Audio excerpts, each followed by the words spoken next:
Hello everybody, welcome back. Today we're going to be finishing off the chapter in the next video or two. We're doing 2.7, it's the last section in chapter 2. We're going to be solving problems involving more than one right angle triangle. Okay? And we're going to use trigonometric ratios to help solve those problems. So in the first example, it says calculate a side length using more than one triangle. So you'll notice that there's two right angle triangles together in this quadrilateral. So we've put a line segment from B to D, alright, and from vertex to vertex, and you'll notice that angle A and angle C are right angle triangles. So we're going to calculate the length of CD. So obviously we don't have any side lengths at all, so we're either going to have to find the hypotenuse of triangle BAD. Once we have the hypotenuse, then we're going to be able to find the adjacent side to 26 degrees. So that's the approach we have to take with this example. So we're going to look at triangle BAD or ABD, it doesn't matter. And obviously we have the angle 47, and we have the side opposite of 4.2, opposite of 47, and we're looking for the hypotenuse. So what we're going to use is we're going to use the sine theta ratio. Okay. So we'll recopy that down, plug in what we know. We know that the angle here is 47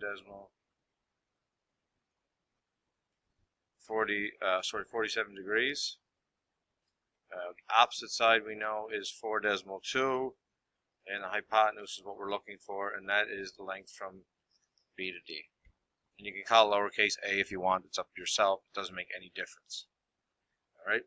So we know that B and D in sine 45, we do the solving of that, and remember we're going to multiply both sides by BD. So when we multiply both sides by BD, we have BD here, alright, and that gets rid of BD on this side, right? And then we're going to divide by sine 45, the sine of 47, my apologies.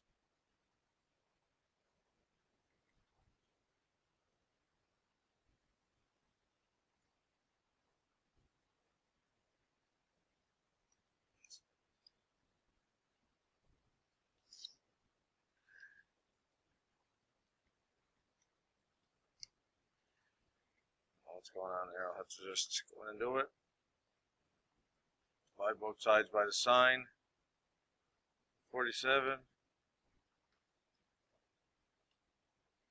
and you're left with BD. BD is equal to 42. And I showed you that in the previous video. We just multiply both sides by BD and divide both sides by sine 47. And then you calculate what the answer for BD is. So when you plug that in your calculator, you get 4.2 divided by the sine of 47. So that means that BD is equal to, and notice it says 1/10 of a centimeter, so I would take as many decimal places as I could here and just leave it in your calculator. So you're going to get 4.7, 427, right? So leaving that number in your calculator, you're going to reuse that number again. Remember, that's going to be the side of the hypotenuse there. So we'll draw that in on our diagram. So you see in our triangle here that I've added in, we add the 5.7428 here now. And I got 47. It's, again, you're going to leave it in your calculator. I wouldn't even round it. I literally have that in my calculator ready to go. So the next thing we want to do is we're going to do the use this triangle here. So we have 26, so we know we have the hypotenuse, and we're looking for CD, which is the adjacent side. So this time we're using the ratio cosine theta is equal to adjacent over hypotenuse. Okay.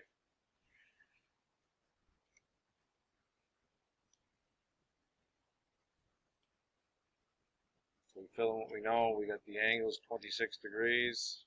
I'm going to steal that degree sign from above. We know it's 26 we're using now. The adjacent side is what we're looking for, which is side CD. That's what we're trying to solve for. And the hypotenuse is shares the same value with BD here. So we'll grab that value. We're going to use that as a hypotenuse. Remember, that's still in your calculator. Leave it in your calculator. Okay, so then we got to multiply both sides by the hypotenuse, which is 5.74, and we end up with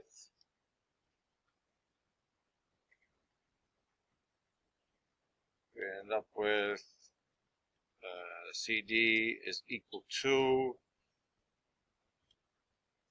5.7427, right? And you multiply that by the cosine of 26. So CD is equal to, remember that number's still in my calculator, that'll give me the exact. Alright, so I have that number in my calculator, so all I have to do is hit multiply by the cos of 26 degrees, and I get 5.16157 and so on. It says to the nearest tenth of a centimeter, so that means that the final answer is going to be, the 6 is going to round on 1 up to a 2, and the units are centimeters. And there's your answer. Calculate the length of the CD. The length of CD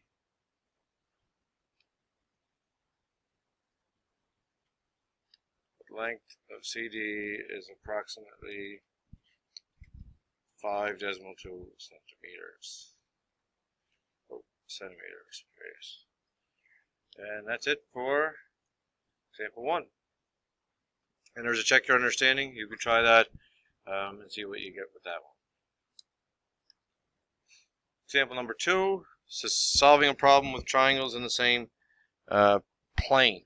Alright, so this one here, we have a building, and then we have a taller building and a shorter building, and the surveyor is on top of the lower building, and there's an angle of depression of 15 degrees and an angle of elevation of 30 degrees, and the building, smaller building, is 20 meters high, and we're looking for the height of the taller building.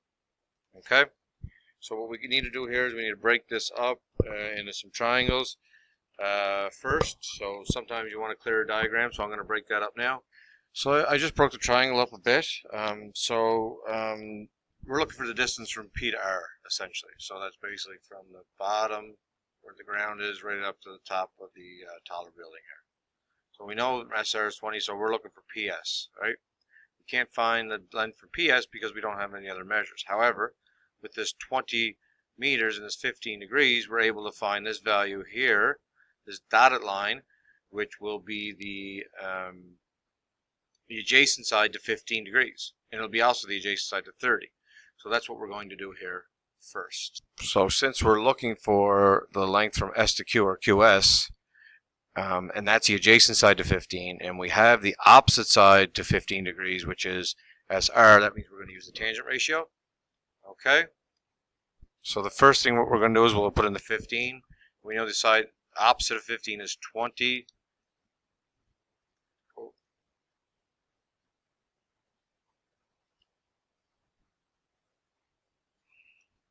Just fill that back in, my apologies.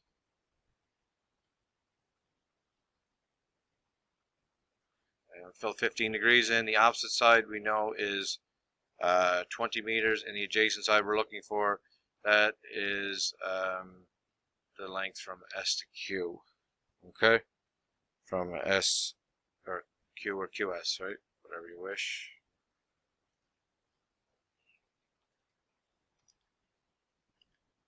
QS. Okay? So that means we just multiply both sides by QS, divide both sides by the tan of 15. You guys have seen how I've done that in the past. Alright? So that's going to mean that I'll recopy this. So we're going to multiply everything by QS and divide everything by tan. So the tan 15 is going to literally be cut out. It's going to put the QS there, and the QS literally switch spots. I've shown you how to multiply that, so that you can just do that now if you wish. But we're just multiplying both sides by Q, dividing both sides by tan 15. Alright, so you're going to get what that value is on your calculator now. You're going to plug that in. Okay? And you get QS equal to, plug it in your calculator. When that's punched in the calculator, you get 74.64101615. You know, lots of decimal places, okay? So my calculator gives me. I would leave that number in your calculator, as I mentioned before, in order to finish off this question, okay? So now we know this side here, right, Q to S is equal to 74, right? That's what we just calculated. You guys recall? All right, so that's 74.64 and so on. Okay.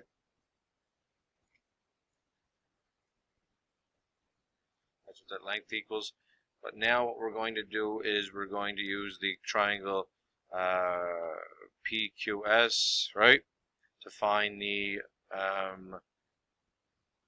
opposite side to 30. So we know we have, in this case, we have the adjacent side to 30. We look for the opposite, so we're going to again use the tan ratio a second time.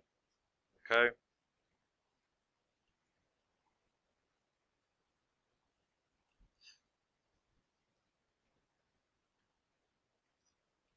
This time we have 30 degrees.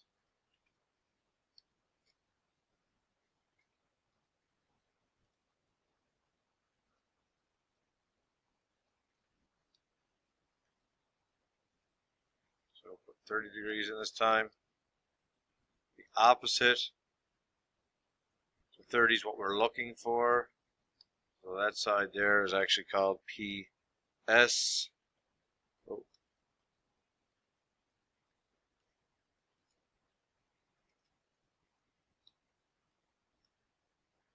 PS.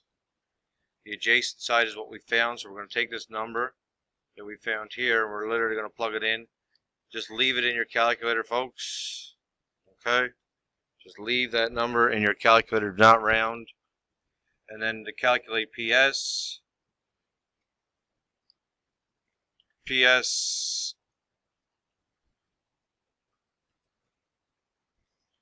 is going to equal this number that we calculated for QS. I'm going to put it in brackets because I left it as the decimal, right? And we're going to multiply that by the tan of 30 degrees. Right, just rearranging our formula as you guys know how to do now. Okay, so PS is equal to, remember that 74.641 is in my calculator, so I just hit multiply by, turn it back on, multiply by tan of 30, and I get 43.09401077, and so on. And my final answer is going to be rounded to the nearest tenth of a meter. So that's equal to 43.1, and it's in meters. Okay. So and now I know the length from P to S. I know the length from S to R is 20. So the height.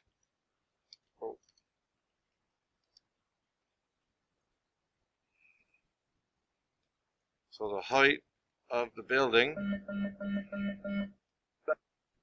So the height of the building is equal to. So the height of the building is going to be equal to PS plus PR, right? And that is, or sorry, PS plus SR. My apologies, right? It's PS plus SR, which is equal to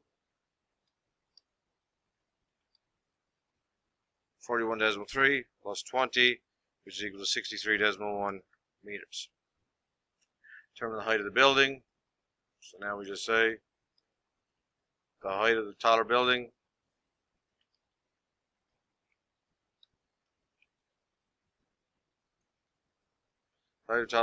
is approximately 63.1 meters. Period. And that's it. And you're finished. So similar to example 1, this time we use tan. You just use your trig ratio based on the side you have and the angles given, right? And that's it. So in the next video, what we'll do is we'll finish off the chapter with example 3. So we'll talk again in the next video. Thank you.